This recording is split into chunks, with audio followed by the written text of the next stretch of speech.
Welcome class 7 in your online class. Students, today we are going to discuss some questions and answers related to your chapter Ramanujan. आप लोगों को पता होगा कि इससे लास्ट की जो 3 वीडियोस थी वो हमने इस लेसन को श्रीनिवासन रामानुजन जो चैप्टर था हमारा चैप्टर नंबर 12 उसको एक्सप्लेन करने के लिए बनाया था। अब एक्सप्लेनेशन के साथ साथ जो इस चैप्टर से रिलेटेड रामानुजन की लाइफ से संबंधित जो आपके क्वेश्चंस एंड आंसर्स हैं उनको डिस्कस कर लेते हैं। जो सबसे पहला क्वेश्चंस आपकी बुक में है, वेयर वॉज रामानुजन बोर्न। तो पैसेज जैसे हमने चैप्टर को पढ़ा है हमें पता चला है, आंसर देख लीजिए। He was born in Erode about 400 kilometre from Chennai.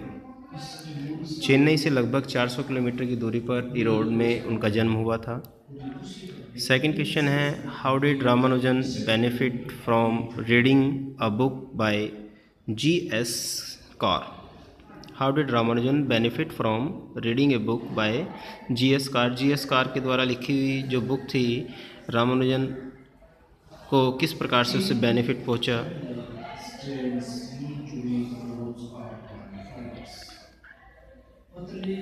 Answer है, ही content a synopsis of results in pure mathematics and he discovered many results in mathematics especially in the number theory।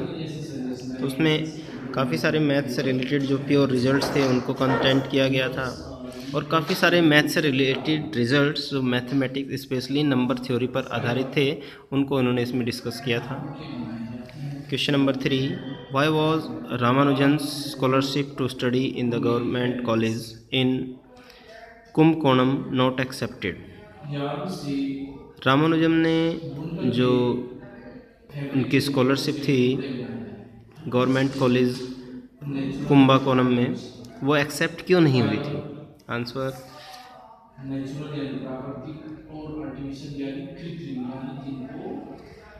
he devoted more time to his mathematical interest rather than his courses। क्योंकि उनका जो ज़्यादा emphasis था, जो ज़्यादा समर्पण था वो मैथमेटिकल इंटरेस्ट को लेकर था, वो अपने कोर्स से रिलेटेड उनका उसमें रुचि नहीं थी इसलिए।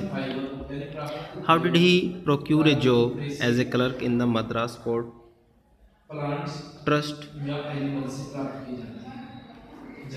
तो किस प्रकार से उन्होंने प्राप्त की थी जॉब को, इसका आंसर में through recommendations made by some influential people.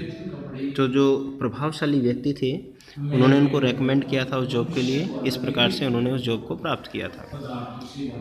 Question number 5 है, why did he go to Cambridge. वो कैम्ब्रिज क्यों जाते हैं। he went to Cambridge because G.H. Hardy invited him।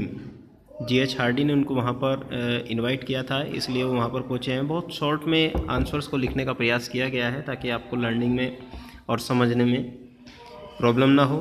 Last question है आपका, why did Hardy's colleagues Littlewood fail to teach Ramanujan.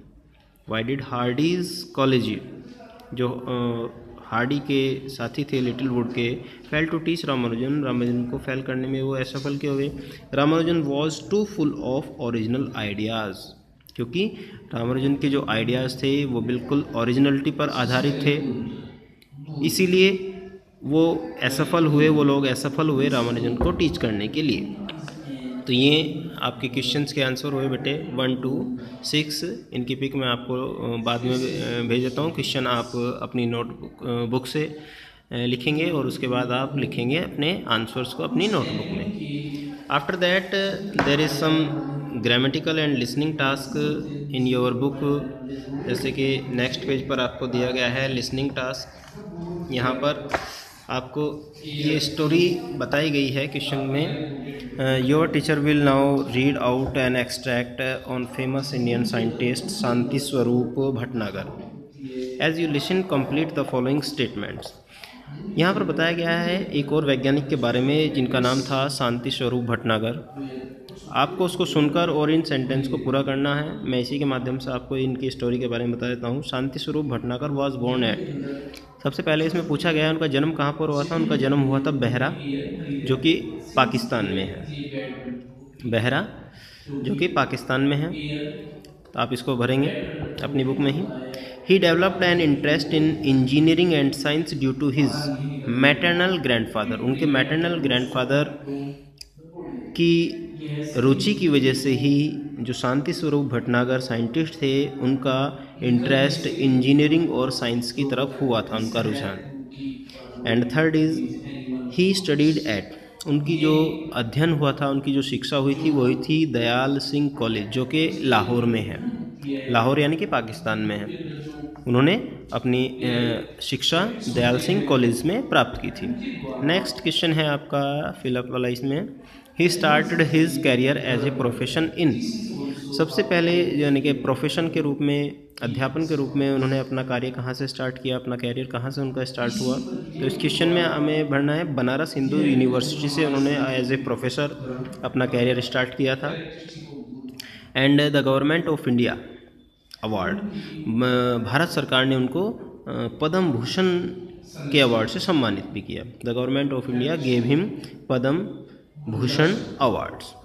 इसके साथ साथ ग्रामर से रिलेटेड कुछ वर्क दिया गया है। Complete the following dialogues in any suitable वे।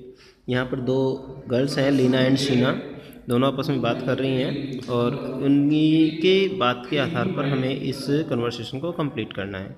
देखिए, first Leena is saying, Sheena what a pleasant surprise, where have you been all these years. Leena और शीना दोनों फ्रेंड्स हैं। वो दोनों जब अचानक से मिलती हैं एक दिन, तो लीना बोलती है what a pleasant surprise, where have you been all these years, तुम इतने दिनों तक कहाँ थी। तो Sheena is replying, I was at Nagpur, कि वो नागपुर में थी। और नेक्स्ट लीना के स्टेटमेंट से हमें पता चल रहा है I have completed my BA, कि वो भी स्टूडेंट है, इसलिए हमने शीना को कंप्लीट कर दिया। आई was at Nagpur studying for my MBA, यानी कि शीना भी MBA की स्टडिंग कर रही है। लीना कह रही है हाउ नाइस, कितना अच्छा है। I have completed my MBA too, कि मैंने भी अपना MBA कंप्लीट कर लिया है। शीना बोल रही है sure, I am sure you will get a good job. Sheena कह रही है कि मुझे पूर्ण विश्वास है कि आपको एक गुड जॉब, अच्छा जॉब मिल गया होगा। Leena, thank you so much Sheena, I wish the same for you. जैसा मेरे साथ हुआ, मैं भी इच्छा करती हूँ कि आपके साथ भी ऐसे हो। By the way, where are you staying, where are you staying, आप रह कहाँ रही हैं। शीना बता रही है I am staying at my friend's place in Rohini, कि वो अपने फ्रेंड के मकान पे रह रही है जो कि रोहिणी में है। Leena, I also close by, मैं भी वहीं पास में रहती हूँ। Why don't spend some time with us, क्यों नहीं हमारे साथ कुछ थोड़ा समय बिताते हो तुम। My parents will be happy to meet you, और वो आगे कह रही है कि मेरे पेरेंट्स आपसे मिलकर खुश होंगे। Sheena, surely I will come. Sheena भी प्रॉमिस करती है कि मैं निश्चित रूप से ज़रूर आऊँगी। तो बेटे, ये आपका चैप्टर जो है कंप्लीट होता है, और इस प्रकार से आपका जो बुक वर्क है ये भी इसी के साथ साथ कंप्लीट हो जाता है। इस वर्क को आपको अपनी बुक में और नोटबुक में कर लेना है, और इसके बाद हम नए चैप्टर के बारे में डिस्कस करेंगे, और नए चैप्टर के साथ साथ आपके यूनिट 3 के बारे में भी बात करेंगे। यूनिट 3 आपके एग्ज़ाम स्टार्ट होने वाले हैं, उनके बारे में बात करेंगे। तो मैं आपको सजेस्ट करना चाहूँगा बेटे, जो वर्क है, बुक वर्क है, आप साथ के साथ उसको तैयार करते चलें, क्योंकि अभी जल्दी ही कमिंग वीक में शायद आपके यूनिट 3 एग्ज़ाम्स स्टार्ट हो जाएंगे। Okay and bye.